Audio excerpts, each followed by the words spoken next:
out na ang sunog sa isang residential area sa Tatalon, Quezon City. Tinatayang nasa 500 bahay ang natupok. Umaaksyon live si Carlo Castillo. Carlo. Cheryl, mga nagtatakbuhan at nag-iiyakang mga residente. Yung samulubong sa amin kanina dito sa may barangay Tatalon sa Quezon City. Mabilis raw kasing kumalat yung apoy na tumupok sa tinatayang nasa 500 kabahayan. Kinailangan pang kumbinsihin ng mga kapitbahay si Aling Kiray para lisanin ang kanilang bahay. Ilang metro lang kasi ang layo nito. Mula sa naglalagablab na apoy na tumutupok sa mga kabahayan sa likod ng G. Araneta Avenue sa barangay Tatalon sa QC. Siyempre, kanya-kanya na magligtas ng gamit. Ganun nga ba, kaya nga ganun na, nangyari na. Bilis! Dahil hindi marating ng mga bumbero ang likurang bahagi ng sunog, mismo ang mga residente na ang nagtulong-tulong apulayin ng apoy. Sunod-sunod rin ang pagsabog na narinig sa lugar. Wala. Dapat kanina pa. Wala pa rin sila hanggang dito. Dapat dito may bumbiro, dapat na dapat din dito, hindi pa nasunog kanina yan eh. Matapos ang ilang minuto, narating din ng mga bumbero ang aming kinalalagyan. Pasado alas 7 ng gabi nagsimula ang sunog. Di pa matukoy ang dahilan nito. Pero kwento ng isang residente na si Mary Jane Cadalena.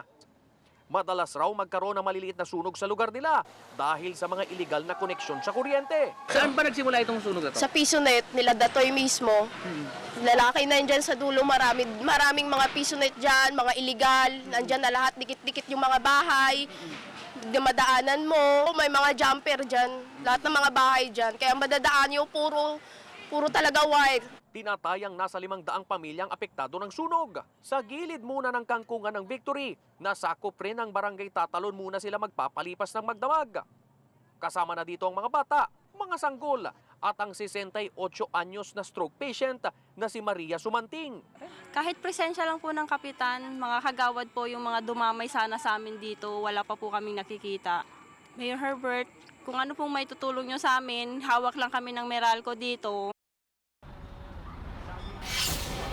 Cheryl, sang-ayon na rin sa investigador ng BFP na si Colonel Crispo Diaz, 8 sugatan ang napaulat na dilala sa iba't ibang mga ospital. Kabilang narito yung isang bumbero na napagsakan ng poste ng kuryente at isang Manuel Claudio na ngayon nasa critical na kondisyon. Samantala, 9:47 PM nang ideklarang fire out itong sunog na umabot sa Task Force Alpha. Sa mga oras na to, nagsasagawa pa rin ng investigasyon itong mga otoridad. Kasabay na rin ng mopping up operation ng mga bumbero. Yan muna ang latest mula dito sa Barangay Tatalon sa QC. Cheryl? Maraming salamat, Carlo Castillo. Be sure to come back. News 5 everywhere. Copyright 2015.